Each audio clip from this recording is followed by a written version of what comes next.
We've met before, haven't we? I don't think so. Where was it you think we met? At your house, don't you remember? No, I don't. Are you sure? Of course. As a matter of fact, I'm there right now.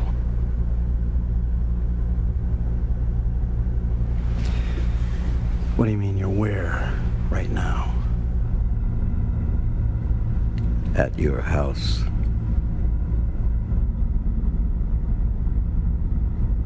That's fucking crazy, man.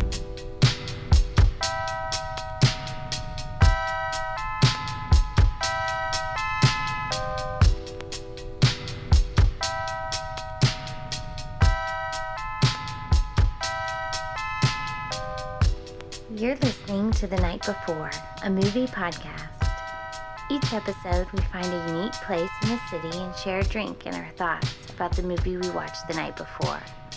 This is Lee, and I am joined, as always, by my husband, Jesse.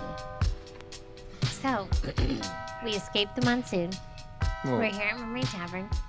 we're Mermaid Tavern, Tampa, Yeah, Florida. Tampa, Florida, Seminole Heights.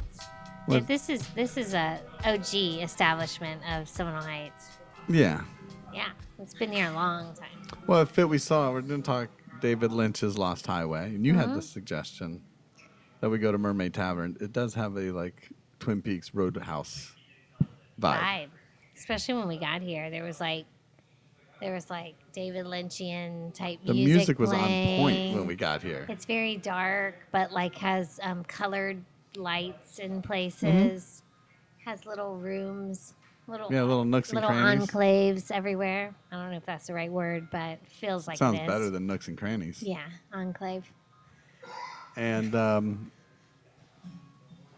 but then, as luck would have it, as we sit down to podcast, They changed the playlist. Now we're on 90s. it's like rockin' 90s tunes. rockin' 90s Yeah. tunes. But so the while the vibe still fits the place, the music doesn't fit as well. But that's okay. Yeah. This is music that makes you want to sing along a bit. The Roadhouse has its off nights, too. It does. But This song's not going to be great. This is the second Goo Goo Doll song. Back and back. I don't know who's controlling the playlist, but Yeah. it is what it is. And we're gonna record tonight, so We got to. we're gonna move forward, even over the Goo Goo Dolls. We're gonna Now, move granted, forward. we've done some loud shows before. You're right. I'm thinking definitely back have King to State. the one in Miami that time. Yeah, Like we've done some we were loud sitting in shows. front. I think that was Unseen Creatures. Or, Yeah. Was that the name of the Yeah, place? yeah. And we were sitting in front of the DJ. Was that Unseen Creatures? Yeah, I think it was. Yeah. Yeah. Now, granted, the DJ wasn't playing Goo Goo Dolls at full blast, but No. He was taking requests though. Yeah. That night. and we recorded a podcast. I'm trying to remember what movie we saw there. Not that we saw there, that we talked about in Miami. Usually I'm pretty good at remembering the film. Can't remember, but it was a fun night. I know that. I know I was hoarse at the end of that conversation. Why were we in Miami? Oh, after. I was going to a conference for work, and we went a day early. Oh, yeah. Right. Okay. So, what are we drinking? Yeah, well, first we ate some food, and one thing Oh, we ate that's some great food. about Mermaid One thing- Tavern. Yeah, they have the best food. Is the food's I mean, pretty the food's good. really good. They have these cheese curds, and it's local cheese from the place we used to Probably get cheese. Dankin Farms. yeah. Dakin. Cheese curds, fried cheese curds, and Fried pickles. one of my favorites. Boiled peanuts, another one of my favorite things. I Your- must be a salty Your person. favorite roadside fare? It is. And this salad. I can't do called- it. It's like a mushy peanut. I love it. But their salad is famous. It's supposed to be the best salad in Seminole Heights. The Okay. Monsanto salad is the most famous salad in Yeah. Seminole Heights. So it has these crunchy chickpeas on it, and it's just like a chicken Do you think it's- kitchen do you sink think salad. it's famous like everything. because of the contents of the salad or the name? I don't know know, but I think it's the taste. It has like an apple cider vinegar dressing. Which I'm a fan because I drink that Yeah. water, apple cider vinegar water every day. I don't know if it's why it's famous, but it's famous because it's good and it has a lot of things in it that normal people don't put in salads. It has those figs. It Yeah. has figs. It has crunchy chickpeas. It has stuff like that. It's like eating granola on a salad. It's a hearty salad. Because it's so crunchy. Yeah. Okay. So it was good. So we ate that. Now we're having, I'm having a beers. something Atticus Atlas double IPA. It's like Parish Atticus. Parish Atticus Atlas Yeah, double IPA. double IPA. And I don't know what it's called, but I'm drinking a pineapple. It's actually Pineapple untitled. Sour. Untitled. Pineapple sour. Pineapple sour. It's good. I tasted it. It tastes it's like delicious. It's so good. But my double IPA was so good that I had to continue on that. Well, I did this because it's a sipper. To sipper. It's something you kind of sit and enjoy and take in, much like Lost Highway. Or anything David Lynch, right? Well, So last night we saw David we Lynch's did. Lost At Highway. Greenlight Cinema. Greenlight Cinema, St. Petersburg, with some friends. Haven't really seen in a long time. So that was fun. And was kind of a neat catch up. And then we spent the night kind of hanging out in St. I'm Pete. going to tell you what, the popcorn at Greenlight Cinema. It's next level, right? It's next level. It is. It's next level. I really enjoyed the popcorn. The popcorn's good. Mm-hmm. Well, we're used to, either home popcorn or AMC popcorn, and neither one are great.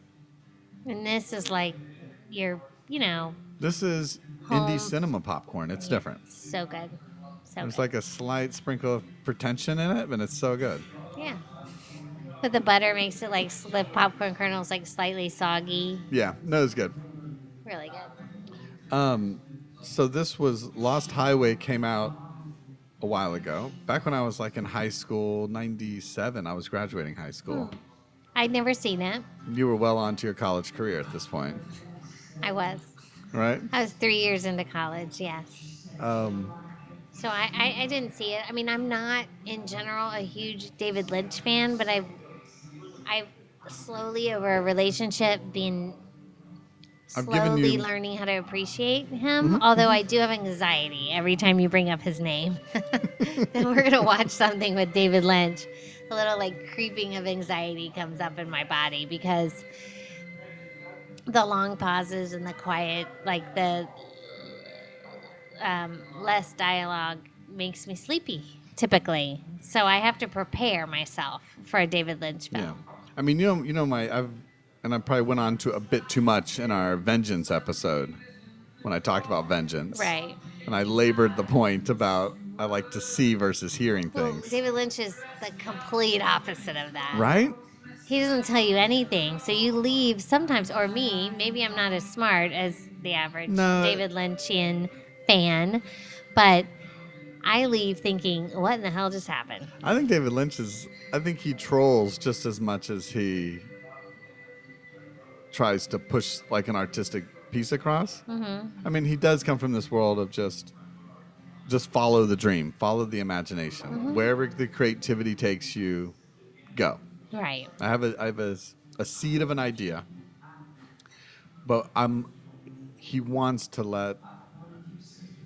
he embraces letting that seed just spiral into something else. And what a great way to live, really. Like to Right. not have, not to be boxed by reality or what other people think your movie should be or thing you should be portraying, you know?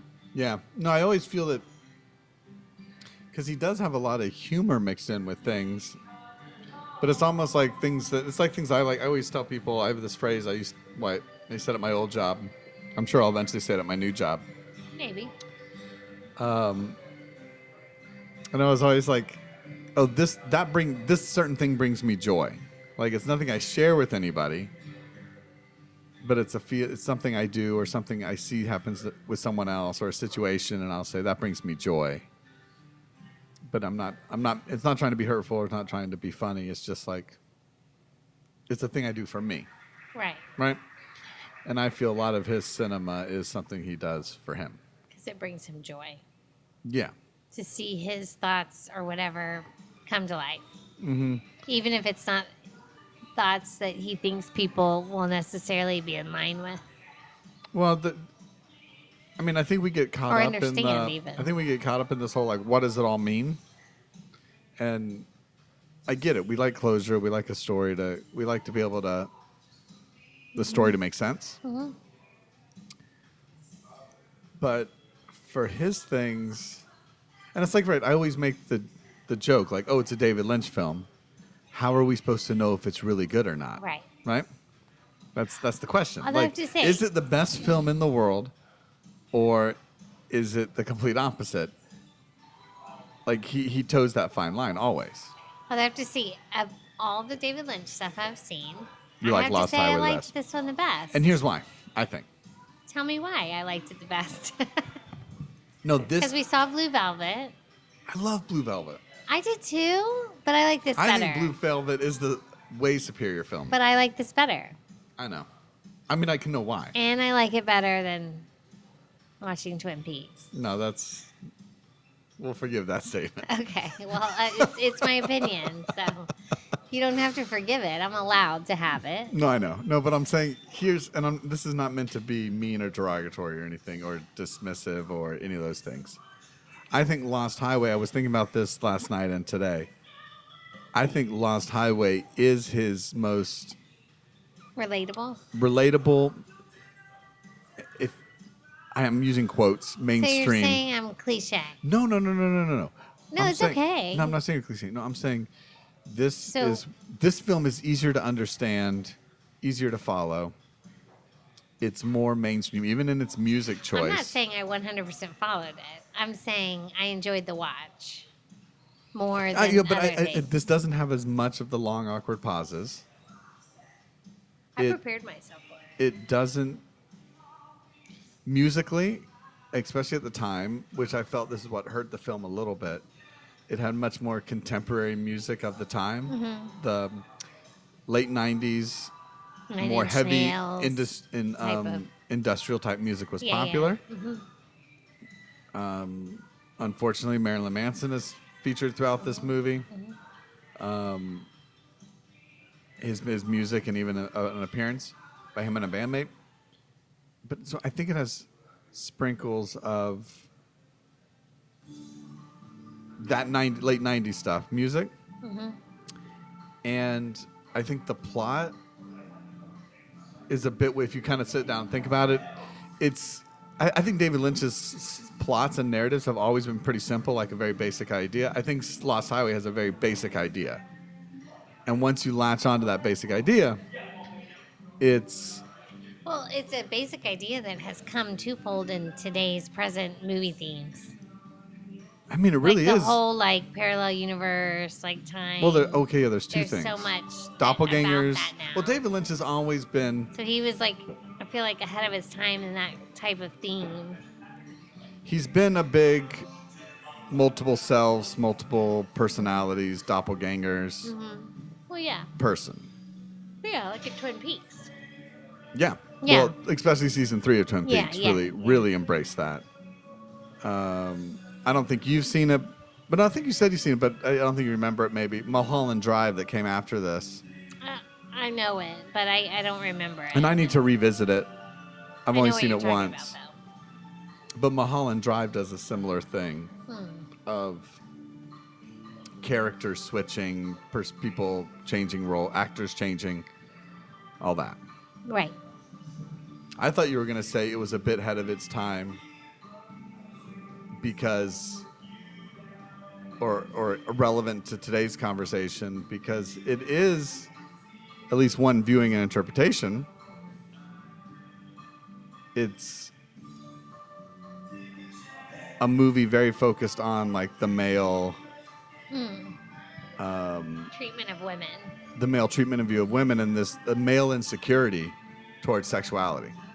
Oh, yeah, that too. I mean, it's ahead of its time in that as well. And it's, But you can look at it two ways. Cringeworthy in a sense of that.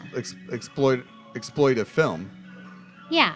But you look at it the other side, and no, at this core, I read one review on Letterboxd. It made me funny. Right? is actually the director of the movie Relative, which we like. He said, I'll give it justice now that I'm going to quote it. Michael Glover Smith, who directed the film Relative, which we loved. Which we loved. His Letterboxd review, and he also just re-watched it. So this is the 4K release. The only movie to use premature ejaculation as the inciting incident. I mean, I honestly like the... Okay, here's the weird thing, because I'm very aware of the treatment of women in movies, and this definitely has the theme of like you said, the male treatment of women. Although it didn't bother me in this movie. Like, it didn't bother me because I know it's a movie that was made a long time ago. I know what he was trying to get at, the exploitation of women, whatever.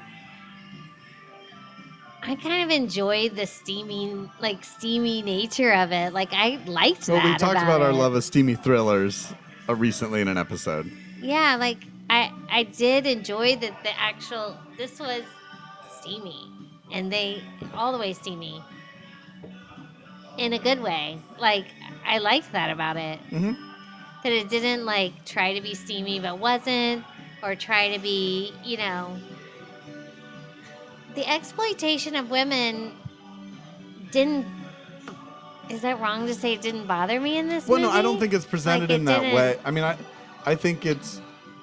That's not something that stood out to me as being bothersome. No, the movie, I felt... Even though it does a lot in other movies. Like, you're watching it a little bit, and you're like, what's going on? Like, right? Yeah. Like, why is Patricia Arquette, like, always naked? Because I also feel like she's very manipulative as her character in that movie. And she's not... Besides in some scenes, like the porn stuff and with the Andy guy and whatnot, she's not necessarily being forced to do things she doesn't want to do. Well, no, here's the issue, right? Like, everything with Patricia Arquette's character, Renee, right? Her character? Yeah. And this is why it's, like I said, this is why I think it was once you get the nugget of the idea, the simplest nature of it all. Simplistic, thank you, I couldn't find the word. Mm-hmm. My read of it, everyone is portrayed in this movie. Patricia Arquette's two characters, Renee and Alice, Mr. Eddie, Andy, is that his name? Mm-hmm. Yeah, Andy. Gross mustache guy? Yeah. Skinny mustache? Yeah. All of them, they are through the mind of Bill Pullman. Right. Frank. This is how Frank sees... So his jealousy. This is how Frank sees all of them. Who knows if any of these things ever happen? So he's viewing it through, like, a jealous mind of being in love with this woman. This whole movie is about the insecurity of him playing saxophone up on stage, him looking up and seeing her walk out of the club with another man. Mm-hmm. And everything else he has created in his mind. Yeah, I agree. Right? And are you going to the club tonight to come see me play? No, I'm going to come home and read. He calls her on the phone. She doesn't answer the phone. So he assumes she's out. She's out having sex, cheating on him. Right. And it's his insecurity. And he comes home and he can't and to me, satisfy her, and she gives him a pat on the back. Right. Like, it's okay, honey.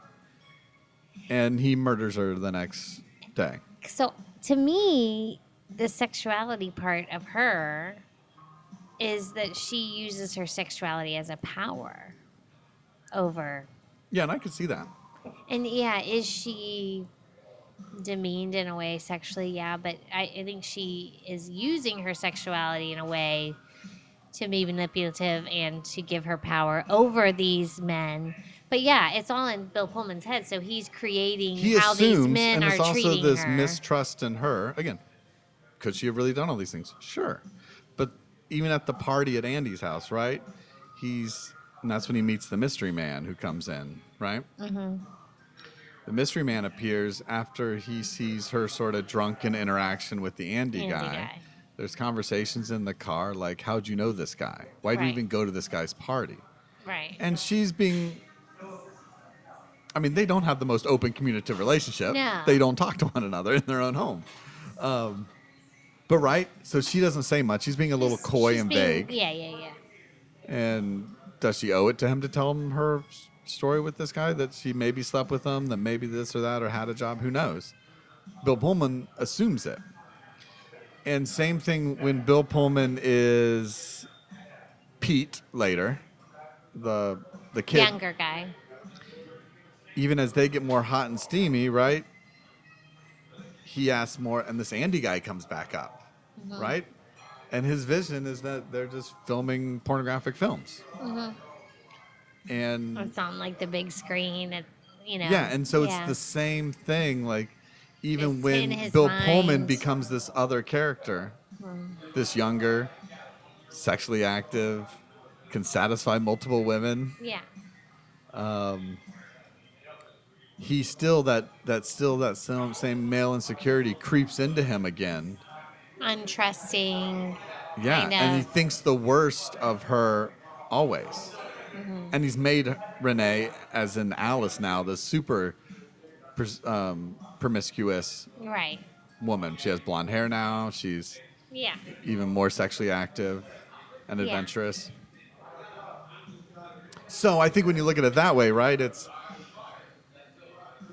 that read of it is like, oh, wow, this is like, it's just unfortunate that a lot of the men that they have in this movie seem to live these lives in real life.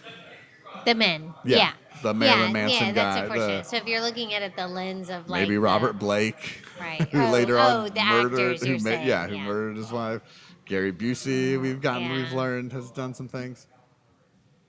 But no, so that's my read of the film, is that do that, and I think for David Lynch, who's also very, very coy. Back to like why I think you liked it, and I mean, heck, even in high school, I had no idea what I was walking into. And I remember I didn't come out of the movie with my read on it that I have now. I came my read on it like, oh, that was a weird movie.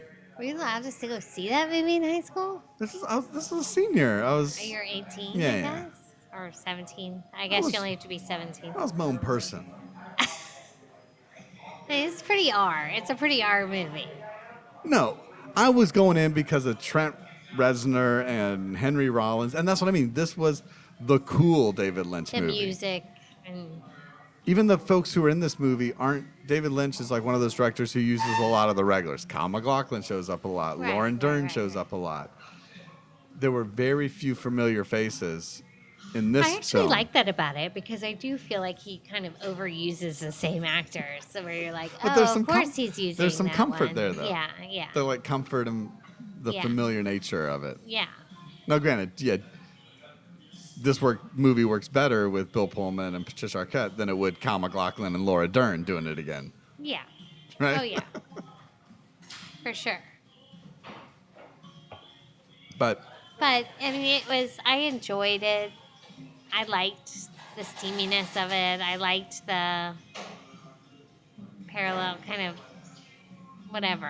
I don't know what you call it. Parallel universe, or it's just his vision of him, his own vision of him. well, that's what I was saying. I don't know. That's what I was saying. Like, you don't know what interpretation you have. David of it. Lynch, who's usually very coy, like, I don't know what it all means. It's just a dream I had about a dream. Right. Or to quote Twin Peaks, I like We- your David we Lynch live inside- impression. I'll get more. Give me another sour. Another beer? We'll get David Lynch.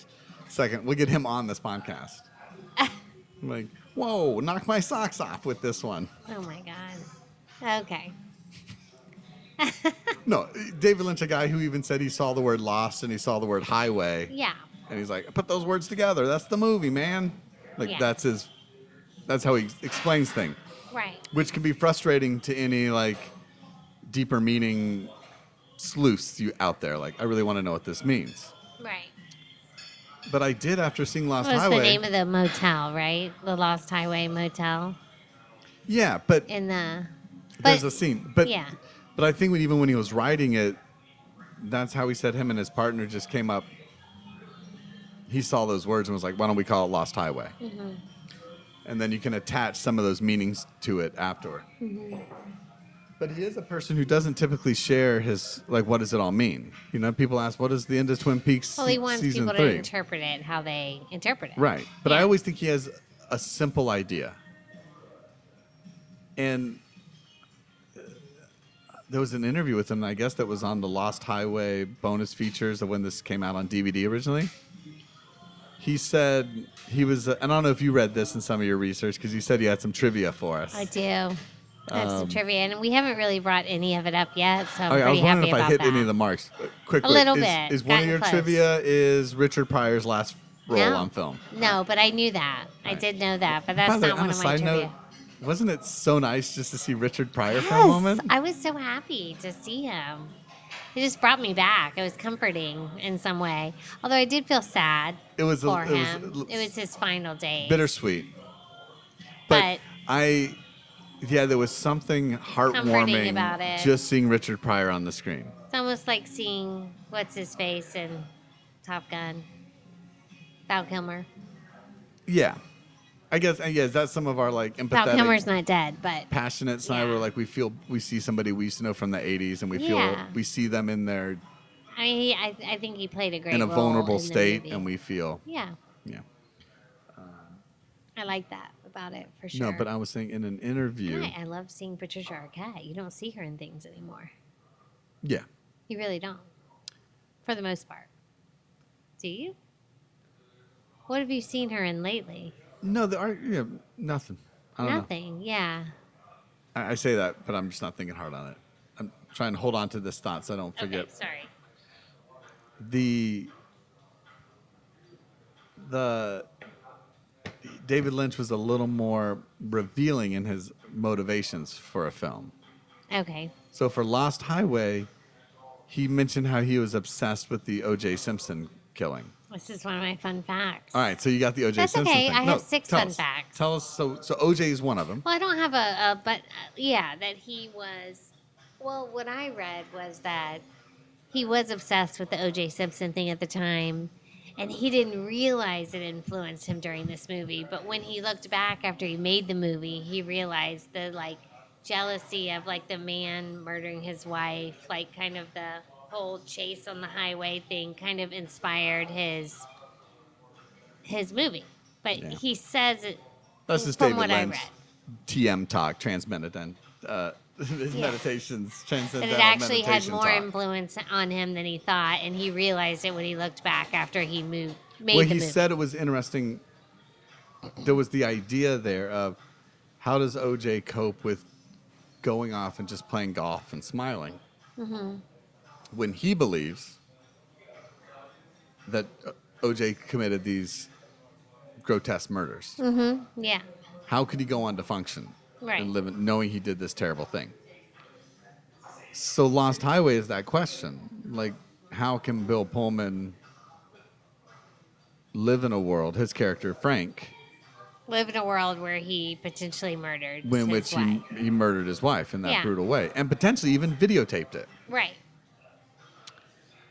How does he do it? He creates a younger an alter of ego himself. younger version of himself that he can live in his mind and live this alternative version of life, which even then brings him to the same end, right? Of Like course. it doesn't work Yes. because even Alice or Renee ends up rejecting him in the end Right. because his jealousy reemerges. Right. And so, I mean, that's the movie. The downfall, his downfall is his jealousy. And when David Lynch gives a little inside thought into that analogy of like how does a person like OJ deal with living in this world, he must create another version in his mind. He must. Or anybody that has done something terrible like that to a wife or a child or whatever, they have to have created some other version of themselves, of what happened, of the reality. Like he says in the movie, I remember things, or I don't remember things how they are. I remember things how I want to remember That's why I'm things. saying that's why, Yeah. though it's still a bit of a mind melt movie, it's really laid all out in there for you, right? It is. Like Once you sit back and talk about it and think about he's like, it. I like to remember things my own way. And it's like, Right. oh, okay, so how does he remember it? Oh, that he was this guy named Pete. And he is Right. this, and that somebody else Young. said on his intercom that Mm-hmm. whoever, Dick Corsa is dead or whatever the name is. Yeah, Right? Dick Laurent or something. Yeah. Which also David Lynch claims. David Lynch's like, that happened to him one day. Somebody, I heard that. somebody buzzed on his thing. That's where he got that from. And he's like, So I'm going that to put... happens at the very beginning and the very end. Yes. And then they play the same song at the very beginning and the very end. Yeah. So when you look at it as a person, and David Lynch is someone very much into your own mind and creativity and getting lost in your mind, when you look at it that way, like, it's a pretty simple movie to understand. Yeah. It's not a crazy David Lynch movie. And I think that's also what David Lynch has always said, that his movies are simpler than people claim. Yeah, but you do have, what you have to do is you have to sit back and talk it out with somebody. Yeah. Or go watch YouTube videos and listen to people talk about it. I don't really do No, that. there really wasn't a lot on there. I kind of But for peeked at a few things. me, I do feel like confused about it. But once I sit and talk it out with somebody, I'm like, oh, okay, well, that made sense. I kind of thought that was that, but was somebody else thinking that as well? You know, like to talk out what it was. Yeah. The other weird thing, did you have anything in your trivia research about Oliver Stone, No. Natural Born Killers? No, you're not even going to know my trivia facts. Yeah, you will know my trivia facts, but they'll still be fun. No, the only reason I bring it up isn't this also bring about like David Lynch's like sense of humor sense of humor. He made a short film on Netflix where he talks to a monkey about like interrogating a murder, which I love, by the way. He has a strange sense of humor, for sure. He does daily numbers on The weather. YouTube and the weather. Oh, bingo numbers? He does a bingo number every day, and he does the weather report every day. So what happens if someone gets bingo, you think? And I think he knows. No, I think he purposely tries to be out there. Like, I remember even I got caught up into the hysteria. It was on his bingo number channels, lucky number videos. He said he had an important announcement coming up in 2 days. And you were like, I gotta log in 2 everybody's days. like- I gotta do it. Everybody's like, Twin Peaks Season 4 is happening. Right? Oh, God. More Twin Peaks. Something's happening. Twin But it Peaks. was nothing. His announcement was that he was happy to announce that he was going to continue doing the number of the day. Like, he knows. He knows what how he's to doing. play the media. Yeah. Or just play the... He's playing the social media. He knows he's playing it. So I bring that up because while I watched Lost Highway, even this time, and I've always somehow attached Lost Highway to Natural Born Killers. Okay. Natural Born Killers came out a few years before Lost Highway. Lost Highway. But somehow I always felt they were like similar movies. And prior to Natural Born Killers, there was a short-lived TV show called Wild Palms that Oliver Stone was attached to. Okay. That was often compared to lifting ideas from Twin Peaks. Oh, okay. Throughout, and this is all I kind of gathered from so basically we got to watch Natural Born Killers is what I'm saying. Gotcha. I don't really remember that movie too much. I I saw know the name and... Well, they shared some similarities for me. Even our friend who we saw the movie with,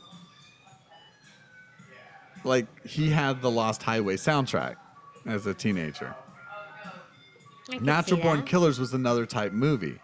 Where people had the soundtrack. I had the Natural Born Killers soundtrack. Right. It was, Yeah, no, I it's like remember it this being a weird, popular like, you movie. had these things. and- Yeah.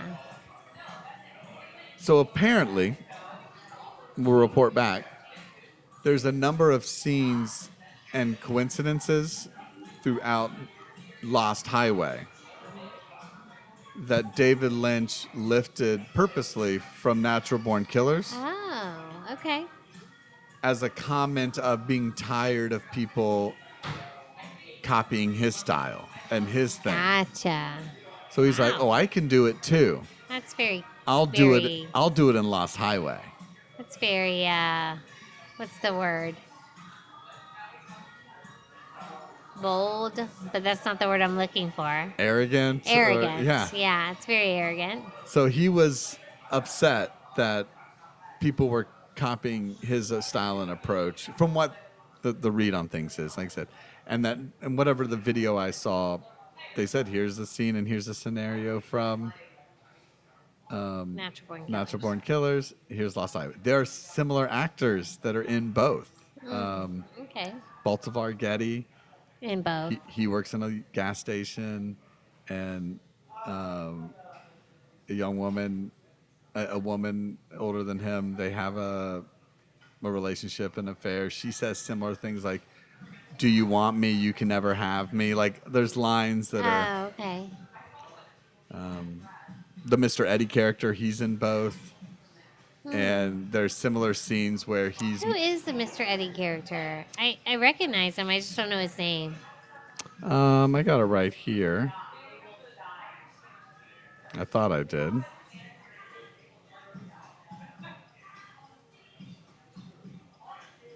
If I do have it, they're not.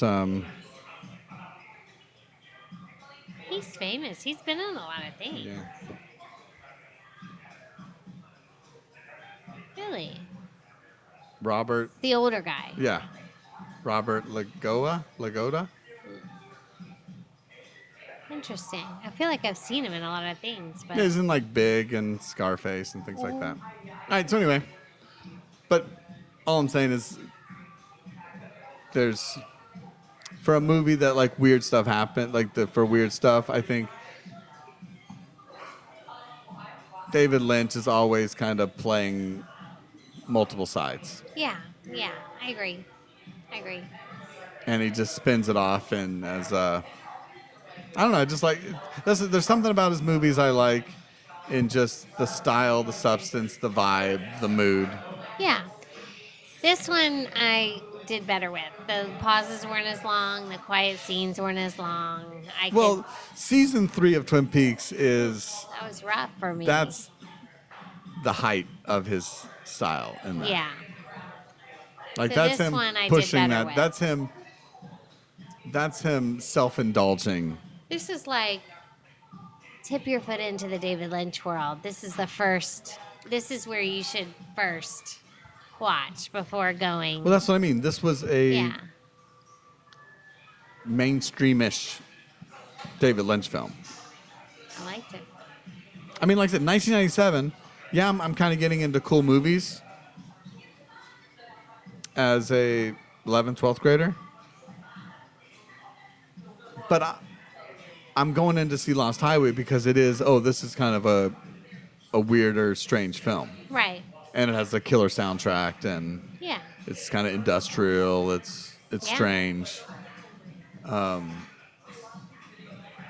He changes paths again after that with Mulholland Drive, following this, and continually goes off on back into his world. And then Inland Empire, which is a movie by him I still haven't watched, is That's the other one. Yeah, it's long. It's recorded on video. Okay. It's very David Lynch. Gotcha.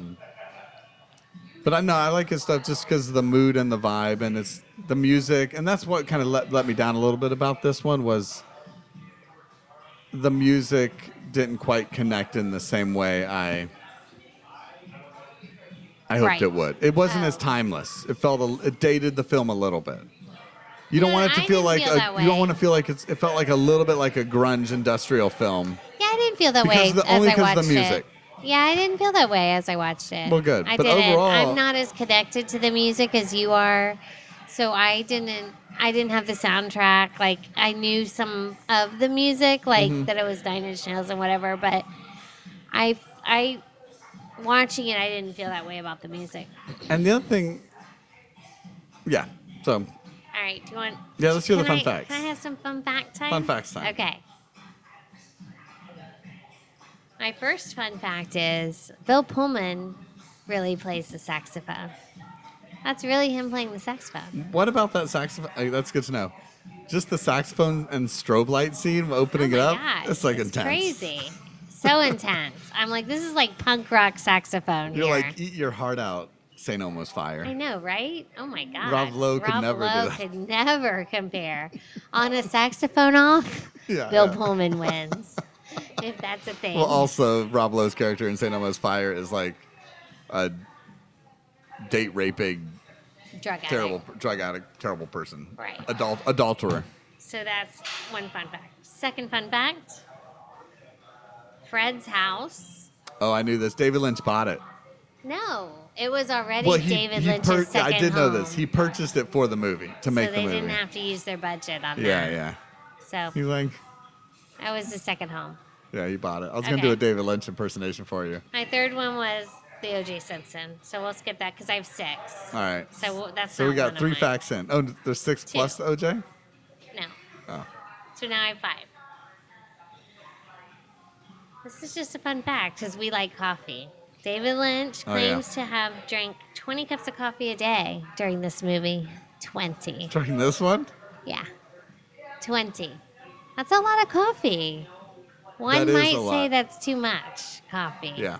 He has his own coffee line How can he go to sleep at night? that you can order off the Oh, internet. really? We Yeah. should get some. I've never had it. That would be so fun. Right? What a great gift idea. Yeah.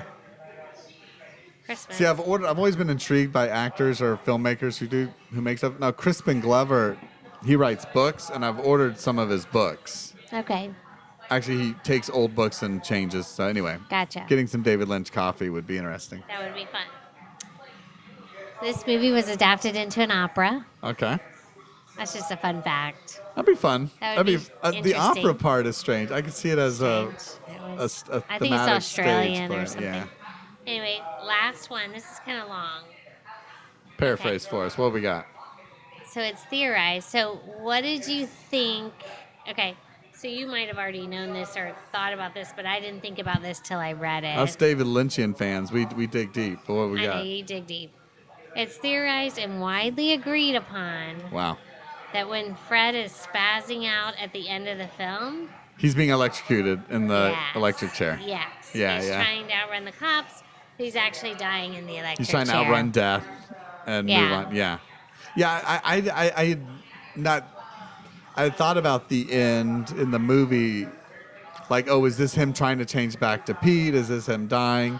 But yeah, it's that. I didn't think about that It's until I because read it. Bill Pullman, Frank's character, has been sentenced. Sentenced to death in the electric, electric chair. Right. No, I knew that. But I didn't connect that scene Yeah. with maybe that's him actually dying. Yeah, I didn't arrive to my thought on my own either, but I'd heard that same theory that this is Those where are he's all my being. fun facts. Because that's the part at the end, right, where it's a little bit different than the beginning. Yeah. Because he gets in the car and there's a high speed chase, Right. which again, O.J. Simpson, I get Right. it. Because at the beginning, when he just says in the intercom and then leaves, he looks out the window and there's nobody out there. Right. And now the second time around, there's the high speed chase ensues. Mm-hmm. Yeah, and they're like something's happening between the two, and it's either the other self coming out or he's being killed at that point, which I guess is the more. And It's you have that to like think- the simplest solution is typically the right one. And you have to think like, okay, so if you're crazy enough to murder someone through jealousy or whatever mentally ill things are going in your mind, you have to be extracting yourself from that body or that reality into somebody else. Like, people probably experience this a lot because as a normal human being with emotions and feelings, the act of murdering someone that you have once loved has to be an alter body experience, Yeah. which is basically the whole theme of the movie, Well, right? it's that idea of like not to go there, right? But it's that same idea of like a Casey Anthony, Yeah. right? Oh, absolutely. I mean, No, yeah. that's why this viewing of the film, even though like watching it in like 2020 eyes, part of it, like I said, some of it you're watching and you're like, oh, what am I seeing? This seems a bit uncomfortable. But at the end of the day, it's like, no, this is sort of like an in-the-face story of the lengths that insecurity and jealousy will create in your head. in your head, and all the pictures and the deepest, darkest things you think about a person you claim to love. And how powerful that emotion is Right? of jealousy. That's how I looked at it. Insecurity. He visioned all these things about her, and it was all because of insecurity in himself and jealousy. and jealousy. And then he murders her because of it, and Disassociates. he disassociates, and creates a new identity, and kind of blames it, not blames it, but, or maybe it's blame, like this whole like mystery man. We didn't talk about Robert Blake much, the mystery man character, who's simply there. We think he's the bad guy nemesis of the whole thing, right? That he's there. Really like his conscience or something. He's there just to help him. You're going to get the job done. Yeah, because at the end he's helping him. He's this helper. Yeah. We think that's what's great about the movie. We think the whole movie, the mystery man, is this like evil spirit demon thing that's going to haunt him and kill him. Yeah. Because most movies would take that route. And it's like the show Dexter, right? No, that's his like dark passenger. That's his. Yeah. The mystery man is simply this. That's what I love about David Lynch. But then at the same time, you could say we're kind of watching the same things over and over. Like Twin Peaks is all about Bob, the evil spirit Bob, right? Mm-hmm. Yeah. That comes in, and that's the reason Laura Palmer gets killed. That's the reason why Laura Palmer's father raped and killed his daughter, right? Bob took over him. Right. And this idea of this, and again, there's the same idea. Years later, he makes Lost Highway. Is this demon man thing? Mystery man shows up and helps him commit evil, right? Or is it just the dark side of one's personality? A person's personality, or just this like evilness in the world, Right. In general. the universe, The influence. right? Yeah. Because even Twin Peaks, there's just like this extreme evil out there. It's just like an entity. Yeah. And a lot of that stuff, heck, even in Blue Velvet, right? It's that like it's the perfect ideal neighborhood, but there's the rotting fruit and the evil underbelly within it all. Right. True. Yeah. So yeah, he does, and he does retrace a lot of the same ideas and themes. But I think if anything, that's also interesting about David Lynch as art, film, literature. You're just trying to understand the human mind and the experience. And so yeah, so this is stuff he's just wrestling with his whole life. Mm-hmm. So yeah, he's going to make movies kind of about it over and over again. Because he's wrestling with it. Yeah. Yeah, right? He hasn't found that answer. Yeah, because when you're trying to explain someone's actions or why someone would do something that they're doing, you don't know. You're just trying to explain it in a way that makes sense. And to him, this is what makes sense. Yeah. Probably. And just mine. So that's what I mean. I think it's a fascinating. There's this like the unreliable narrator idea, and this is the ultimate unreliable narrator movie. Right. Like we get introduced to Bill Pullman at the beginning of the film, and from the moment we meet Bill Pullman sitting in that house all by himself upstairs, we realize everything else from that moment on is just told through we're entering his mind. Mm-hmm. So, Yeah. and see, Blue Velvet does a similar thing, right? It zooms into that image, and then it zooms out at the very end, like it zooms into all the grass and the dirt and the worms. Yeah. So I enjoyed it. I dug Lost Highway more than I thought I would this time around. I enjoyed it a lot. I can't say it's like best movie I've ever seen. Top 5 this year, maybe we'll find out. It's still David Lynch, even though it was better than other David Lynch films, tend to be a tough watch for me, and I have to mentally prepare myself for it. But I enjoyed and understood this one more than others, for me, personally. Next up, we'll probably watch at some point Mulholland Drive next. Okay. But I think you've seen it, and Naomi Watts, another one of his favorites, shows up in this one. Oh, okay. I like her. Yeah. Yeah. That's good. All right. Yeah. Do you have anything else to say about No, it? I'm happy that the music changed course. It did. It throughout changed tone. the thing. It calmed down. Yeah. There was a little like Backstreet Boys are in sync there for a little It bit. was New Kids on the Block. Oh, okay. New Yeah. Kids on the Block. I'm glad you know that. It was a little distracting, but I Really? powered through it. Yeah, that was slightly distracting, but we're still on the 90s vibe, though. And whatever for sure. song this is, I dig a I lot. know this song. Who sings this song? I don't know. We'll This figure is it out. Must Have Been Love. Have to That was Shazam it Roxette. at some point. Yeah. Okay. All right, so let's wrap it up. Yeah. Cheers. Thanks for watching the David Lynch movie with me. All right, here you go. Cheers. Cheers. Bye. Bye.